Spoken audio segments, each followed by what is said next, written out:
दोस्तों, आज मैं आपको एक कहानी सुनाने जा रहा हूँ। बड़ी ज्ञानवर्धक कहानी है। जो लोग इस कहानी को पूरे मन से और दिल से सुनेंगे, उसके घर में कभी भी क्लेश उत्पन्न नहीं होगा। उसके घर में हमेशा सुख और शांति बनी रहेगी।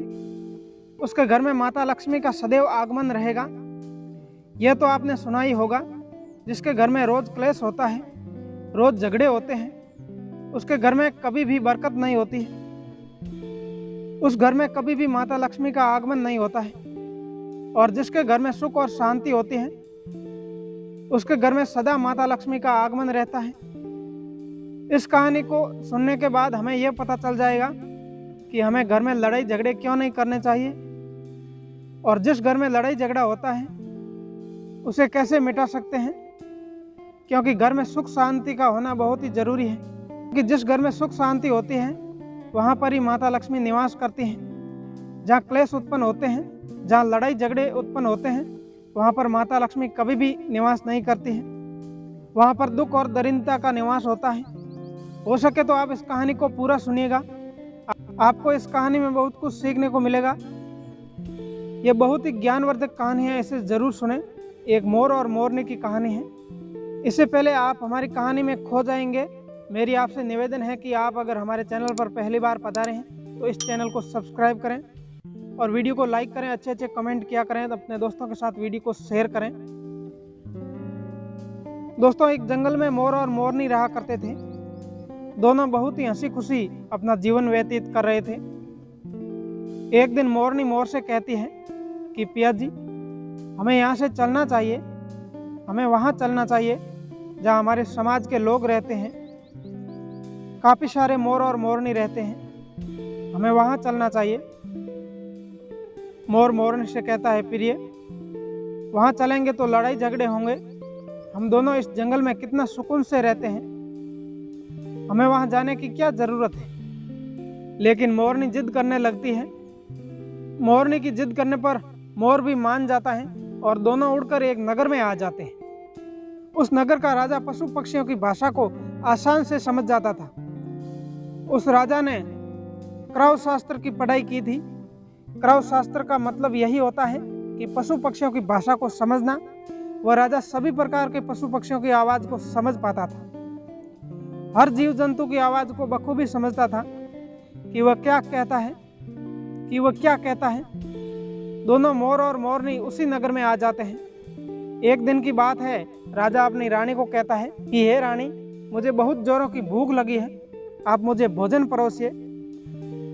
राजा की रानी 36 प्रकार के भोजन बना के राजा को परोसने में आती है और साथ में एक जल का लोटा लेकर आती है। रानी जैसे ही भोजन का थाल राजा के पास रखती है तो एक चावल का टुकड़ा नीचे गिर जाता है।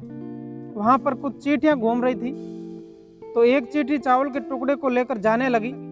राजा बैठे बैठे इस घटना को देख रहे थे। उस चींटी के पास में एक तुरंत ही बड़ा चींटा आया और वह चींटी से कहने लगा कि हे प्रिय, ये चावल का टुकड़ा मुझे दे दीजिए और तुम वापस जाओ और उस राजा की थाली से एक दूसरा चावल का टुकड़ा लेकर आओ।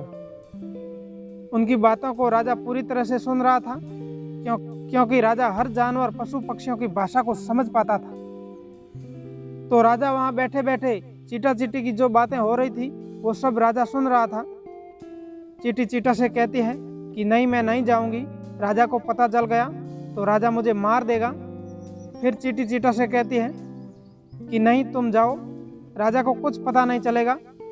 चींटी जाने की कोशिश तो करती है, लेकिन वह आधे रास्ते से वापस चले आती है और चींटी चींटा से कहती है कि नहीं, मैं नहीं जाऊंगी, हो सके राजा को पता चल जाए और राजा मुझे मार दे। राजा उन दोनों को देख रहा था। तब चींटा को पता चला कि राजा हम दोनों की बातों को सुन रहा है। चींटा चींटी से कहता है कि देखो प्रिय, लगता है कि राजा हम दोनों की बातों को समझ रहा है। राजा ने हमारी बातों को सुन लिया है, इसलिए वह हमें ही देख रहा है। चींटा चींटी से कहता है कि अगर राजा ने हमारी बातों को सुन ही लिया है तो राजा अगर यह बात किसी और को बताएगा तो राजा खुद पत्थर का बन जाएगा। चींटा और चींटी की बातों को बखूबी राजा सुन लेता है और समझ लेता है। राजा इस बात को सुनकर हंसने लगता है। राजा को हंसी आने लगती है। जैसे ही राजा को हंसी आती है उधर राजा की रानी रसोई से बाहर आती है। वह जैसे ही रसोई से बाहर निकलती है, राजा उसे हंसता हुआ दिखाई देता है। रानी राजा को हंसते हुए देखकर सोचने लगती है कि शायद मुझसे कोई गलती हुई है, इसलिए राजा साहब हंस रहे हैं। रानी राजा के पास आती है और कहती है कि महाराज, क्या बात है, क्या मुझसे कोई गलती हुई है कि आप इतने जोरों से हंस रहे हैं? राजा रानी से कहता है कि नहीं, ऐसी कोई बात नहीं है, मुझे बस यूं ही हंसी आ गई। रानी जिद कर लेती है और कहती है आपको मुझे बताना पड़ेगा क्यों हंस रहे थे। राजा बार बार मना करता है क्योंकि राजा को पता था, चींटी ने कहा है कि राजा अगर किसी दूसरे को बताएगा तो वह खुद पत्थर का बन जाएगा। पर क्या करें, तिरिया हट और बाल हट ऐसा ही होता है। राजा कहता है मैं बात किसी को नहीं बताऊंगा। पर रानी को यह बात पता नहीं थी, लेकिन रानी बार बार जिद करती है और कहती है कि आपको बताना ही पड़ेगा कि आप क्यों हंस रहे थे। अगर आप मुझसे सच्चा प्रेम करते हैं और आप मुझे अपना समझते हैं तो आपको ये बताना पड़ेगा। राजा बड़ा ही धर्म संकट में पड़ जाता है। सोचता है रानी को बताऊंगा तो पत्थर का बन जाऊंगा, अगर मैं नहीं बताऊंगा तो विश्वास खत्म हो जाएगा। राजा सोचने लगा, इन दोनों से हमेशा बच के रहना चाहिए, रियाद के सामने झुकना पड़ता है, और यह बात मैं आपको बताऊंगा तो बाद में आपको पछताना पड़ेगा। रानी कहती है कि अभी तो आप कह रहे थे कि कोई बात नहीं है, अभी आप कह रहे हैं कि मुझे पछताना पड़ेगा। रानी कहती है कि ज़रूर कुछ तकड़ी बात है, और रानी और भी ज़्यादा जिद करने लगती है। तब राजा कहता है ठीक है, अगर आप नहीं मान रही हो तो चलिए मैं किसी जंगल में आपको ये बात बताऊंगा। राजा रानी रथ पर सवार होकर जंगल के लिए निकल जाते हैं। जैसे ही वह घनघोर जंगल में पहुंच जाते हैं, तब राजा सारी बात रानी को सुनाने लगता है। जैसे ही राजा थोड़ी थोड़ी बात रानी को सुनाने गया, वैसे वैसे वह धीरे धीरे पत्थर का बनता गया। जैसे राजा आधी बात रानी को सुनाई, राजा आधा पत्थर का हो गया। राजा रानी से कहता है मैं पूरी बात सुनाऊंगा तो पूरा पत्थर का हो जाऊंगा, लेकिन रानी मानती नहीं है और कहती है कि अब आधी तो सुनाई दी, बाकी वाली सुना दो। मैं धीरे धीरे पत्थर का बन रहा हूँ, तुम बाद में बहुत पछताओगे। रानी कहती है कि हे राजा साहब, अब थोड़ी सी बात बची है, आप उसे भी सुना दीजिए। राजा पूरी बात सुना देता है और राजा पूरा पत्थर का बन जाता है। रानी की जिद के कारण राजा पत्थर का बन जाता है। रानी रोने लगती है। रानी उस पत्थर को हिलाने की कोशिश करती है, लेकिन भारी भरकम पत्थर ऐसे नहीं हिल पाता है, क्योंकि राजा बहुत ही भारी था। राजा पत्थर का बन जाता है और उधर रानी सर पटक पटक कर रोती है, छाती पीटती है, विलाप करती है और किसी जीव जंतु से सहायता के लिए गुहार करती है। इन सब कहानी को मोर और मोरनी बखूबी देख रहे थे, अपनी आंखों से देख रहे थे। रानी के विलाप को देखकर मोर मोरनी से कहता है कि प्रिय, यह होता है तिरिया हट। तुम इसी तिरिया हट की वजह से हम उस जंगल से इस जंगल में आए हैं। उस जंगल में कितना खुशी खुशी जीवन जी रहे थे, वहां से हम यहाँ चले आए। मोर मोरनी से कहता है कि प्रिय, इसका मन बहुत दुखी है, हमें इसकी सहायता जरूर करनी चाहिए। यह इतना विलाप कर रही है, इसकी ज़्यादा सहायता तो नहीं कर सकते, लेकिन कम से कम इसको धीरज तो दे ही सकते हैं, यानी इसको विश्वास तो हम भी दे सकते हैं। यही सोचकर मोर और मोरनी उस रानी के पास जाते हैं और जाकर के रानी से कहते हैं कि रानी साहिबा, जो हुआ है वो गलत हुआ है, लेकिन आप ज़रा धीरज रखिए, अपने आप को थोड़ा संभालिए, आपके पीछे पूरा राज्य है। राजा तो पत्थर का हो चुका है, अब आपका कारोबार आपको ही संभालना है। रानी मोर मोरनी की बात सुनने के बाद कहते हैं कि भाई मोर मोरनी, मैं अपने आप को कैसे संभालूं, क्योंकि अब मेरा तो संसार ही उजड़ गया है, क्योंकि मेरा पति परमेश्वर पत्थर का बन चुका है। अब मैं क्या करूं? रानी की आवाज़ सुनते ही उधर मोरनी के मुंह से निकल आता है कि राजा पत्थर का कैसे बने? राजा तो इंसान थे, अच्छे वाले इंसान थे, लेकिन पत्थर के कैसे बने? रानी वही बात बताने लगी जो राजा ने चींटी वाली बात रानी को बताई थी। रानी वही बात मोर मोरनी को बताने लगी और रानी भी धीरे धीरे करके पत्थर की बन गई।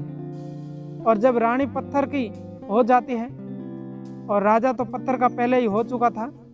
जब दोनों पत्थर के हो जाते हैं तो उधर मोर और मोरनी चिंता सताने लगते हैं। उधर मोर और मोरनी बहुत दुखी हो जाते हैं और मोरनी को चिंता सताने लगती है, हम भी पत्थर के हो सकते हैं। मोर मोरनी को याद आने लगती है कि हम पर भी विपदा आ सकती है, क्योंकि राजा भी उसी चिट्ठी वाली बात से पत्थर बन चुका था और रानी भी उसी चिट्ठी वाली बात से पत्थर बन चुकी है। मोर मोरनी से कहता है कि हम पर भी खतरा मंडरा रहा है, क्योंकि तुम इसकी कोई भी बात मत करना। मोरनी मोर से कहती है कि पिया जी, यहाँ से हम दूर चले जाएं। मोर कहता है, दूर जाने से क्या फ़ायदा, यह धरती के किसी भी कोने में हमारा पीछा नहीं छोड़ेगा। ये खतरा तो हमेशा हमारे ऊपर मंडराते रहेगा। अगर जाने अनजाने में भी हमारे मुंह से निकल गया तो हम भी पत्थर के बन जाएंगे। मोर और मोरनी इसी बात को लेकर बहुत दुखी हो जाते हैं, बहुत चिंतित हो जाते हैं। रात दिन उसको यही दुख खाया जाता था, यह सोचकर ना तो वो भोजन करते और ना चैन से सोते। बस रात दिन उसको यही दुख सताता था, यही टेंशन आता था कि कहीं यह बात हमारे मुख से ना निकल जाए। यदि हमारे मुख से ये बात भूलकर भी निकल गई तो हम दोनों पति पत्नी पत्थर के हो जाएंगे। यही सोचकर और दिमाग लगाया कि यदि मैं सारी चींटियों को ख़त्म कर दूं तो यह सब खत्म हो सकती है। रात हो चुकी थी। मोर और मोरनी सभी चींटियों को मारकर खाना शुरू कर देते हैं। मोर और मोरनी का इतना आतंक हो गया था कि सभी चींटियां डर के मारे अपने अपने बिल खोद के धरती के अंदर छिप गई। मोर और मोरनी ऐसी निगरानी रखते थे कि जैसे ही चींटियां बाहर निकलती तुरंत खा जाते थे, लेकिन कोई भी चींटी मोर और मोरनी की डर की वजह से बाहर नहीं आती थी। सभी चींटियां ने जमीन के अंदर अपना अपना बिल बनाना शुरू कर दिया और जमीन के अंदर जाकर बैठ जाती है। काफ़ी समय बीतने के बाद चींटियों को भूख सताने लगी, क्योंकि भोजन तो बिल में मिलता नहीं था, भोजन तो बाहर मिलता था। अब जैसे जैसे भोजन के लिए चींटियां बाहर आती थी और उसे मोर और मोरनी दबोच लेते थे और उसे जान से मार देता। एक चींटी और एक चींटा बिल के अंदर भोजन के मारे तड़पते हुए श्री हरि विष्णु जी को जोरदार भजन करने लगे। भक्ति करते करते उन्हें भी मालूम नहीं था कि वह कहाँ है और कहाँ नहीं। वह घोर तपस्या में लीन हो गए। अंत में जाकर श्री हरि विष्णु उन्हें दर्शन देते हैं और भगवान विष्णु कहते हैं कि चींटी और चींटा, जो तुम्हें मांगना है मांग सकते हो, हम तुम्हारी भक्ति से प्रसन्न हैं। क्योंकि चींटा और चींटी ने निरंतर भक्ति की थी, ना ही कोई जल ग्रहण किया था और ना ही भोजन किया था, इसलिए भगवान भी बहुत जल्दी प्रसन्न हो गए और आकर कहने लगे कि चींटा चींटी, जो तुम्हें मांगना है मांग सकते हो, हम तुम्हारी भक्ति से बहुत प्रसन्न हैं। उधर चींटा और चींटी ने ना जाने कितना दिनों से भूखे और प्यासे थे। दोनों ने एक ही बात कही कि हे प्रभु, अगर आप हमें भूखे और प्यासे दोनों एक ही बात कहते हैं, हे प्रभु, अगर आप हमें वरदान देना ही चाहते हैं तो हमारे पेट में गांठ लगा दीजिए। उन्होंने सोचा अगर हमारा पेट ही नहीं होगा तो हम बाहर क्यों जाएंगे और मोर और मोरनी हमें नहीं खाएंगे। इसलिए उन्होंने मांगा, हे प्रभु, हमारे पेट में गांठ लगा दीजिए। भगवान विष्णु कहते तथास्तु, और चींटियाँ के पेट में गांठ लग जाती है। आज भी उन चींटियों के पेट में गांठ लगी हुई है। चींटी का पेट नहीं होता है और चींटी भगवान विष्णु से कहती है कि प्रभु, हमारे पेट में तो गांठ है, लेकिन अभी भी हमें मोर और मोरनी से खतरा है। मोर और मोरनी हमारे इंतजार में अभी भी बिल के ऊपर बैठे हैं और वे लोग हमें जैसे ही देखेंगे हमें मार देंगे। भगवान विष्णु मोर और मोरनी के समक्ष आते हैं और भगवान विष्णु चाहते हैं कि तुम चींटियों का शिकार करना बंद करो। इसमें चींटियों का कोई दोष नहीं है। जो दोषी था वो राजा था, क्योंकि राजा ने ग्रह शास्त्र की पढ़ाई की थी, इसलिए वह सभी जीव जंतुओं की भाषा को समझने में सक्षम था। उसके साथ साथ वह जिन भाषा को समझता था उनका रूप बदलने में भी सक्षम था। उन पशु पक्षियों का रूप धारण किया करता था और जब वह राजा रूप धारण करता था तब पशु पक्षियों के साथ संभोग भी किया करता था। और जब वह पशु पक्षी गर्भ धारण करते थे तो छोड़ करके राजा इंसान बन जाता था और फिर ऐसे पशु पक्षियों पर जोरों से हंसता था। इसकी ऐसी मूर्खता के कारण मोर कहता है, हे प्रभु, उसकी पत्नी उसकी रानी का क्या दोष है। श्री हरि कहते हैं कि उसकी पत्नी भी उनके इस बातों से भागीदार है, क्योंकि उनकी पत्नी अगर उनको रोकती तो वह इतना बड़ा पाप नहीं करता। इसलिए उनकी रानी भी इस पाप की भागीदारी है, इसलिए आज वह भी पत्थर का बन चुकी है। श्री हरि के समझाने के बाद मोर उसे कहता है कि हे प्रभु, अगर इस बात को किसी और से कहें जो कि रानी ने मुझे सुनाई है, तो क्या हम पत्थर के बन जाएंगे? श्री हरि विष्णु कहते हैं कि तुम्हारा यह श्राप समाप्त हो चुका है, तुम्हें किसी के कहने पर कोई फर्क नहीं पड़ेगा, अब किसी से भी कह सकते हैं। तुम्हारे ऊपर से खतरा टल चुका है। मोर और मोरनी बड़े प्रसन्न हो जाते हैं, उनका खुशी का कोई ठिकाना नहीं था। श्री हरि विष्णु वहाँ से अंतर्ध्यान हो जाते हैं, वो चले जाते हैं और इधर मोर और मोरनी का खुशी का कोई ठिकाना नहीं था। अगर किसी पशु को खुशी होती है तो झूमने लगता है, नाचने लगता है। यही बात उनके साथ हुआ और जब पता चला कि उनके ऊपर से खतरा टल चुका है तो खुशी से मोर नाचने लगा, जोरदार नाचने लगा। उनकी खुशी का कोई ठिकाना नहीं था। वह खुशी के मारे पागल हो गया। फिर जैसे ही वह खुशी के मारे अपने पैरों के नीचे देखता है, देखकर रोने लगता है और सोचता है कि पहले जैसे मेरे पैर इतने सुंदर थे, लेकिन आज इतने गंदे कैसे हैं। मेरा पूरा बदन सुंदर है, लेकिन मेरे पैर इतने बदसूरत कैसे हो गए। मोर के पैरों का फटने का कारण चींटियों को खाना था, क्योंकि उसने बहुत सारी चींटियों को मारकर खाई थी और मोरनी ने भी खाई थी, इसलिए उनके पैर फट गए। आज भी कोई इंसान अगर चींटी खाता है तो उसके शरीर में छोटे छोटे गाने बन जाते हैं। यदि आप ज़्यादा मात्रा में चींटी खाओगे तो आपका बदन भी फटने लगेगा, क्योंकि जो चींटियाँ खाता है इसलिए उसका शरीर पर चींटियों का रूप उतर आता है। इसी तरह मोर के पैर भी फट गए थे, वह बदसूरत हो गए थे, इसलिए मोर अपने पैरों को देखकर जोर जोर से रोने लगा। मोरनी मोर से धीरज बंधाती है और कहती है, जो हुआ है वह तो हो गया, रोने से क्या होगा। मोर नाचता है और जोर जोर से रोता है। मोरनी मोर के आंसुओं को नीचे गिरने से रोक नहीं पाती है। मोरनी के हाथ तो थे नहीं, लेकिन अपनी चोंच से आंसुओं को उठाती है और अपने मुख में रखने की कोशिश करती है, लेकिन इतना अपने मुख में कैसे रख पाती, सीधे मोरनी के पेट में चले जाते। मोर के आंसू को रोकती और मोर नाचता और खूब जोर जोर से रोता। मोर के आंसू को देखकर और मोरनी के प्यार को देखकर भगवान श्री हरि फिर से दर्शन देते हैं और मोरनी को कहते हैं कि तुम्हारा प्रेम ऐसे ही बना रहे।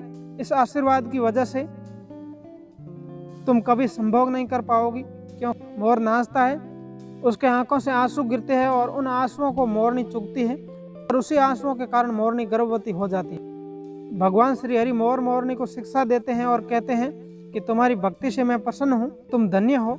एक ऐसा समय भी आएगा कि तुम्हारे पंख को हम मुकुट बनाकर धारण करेंगे।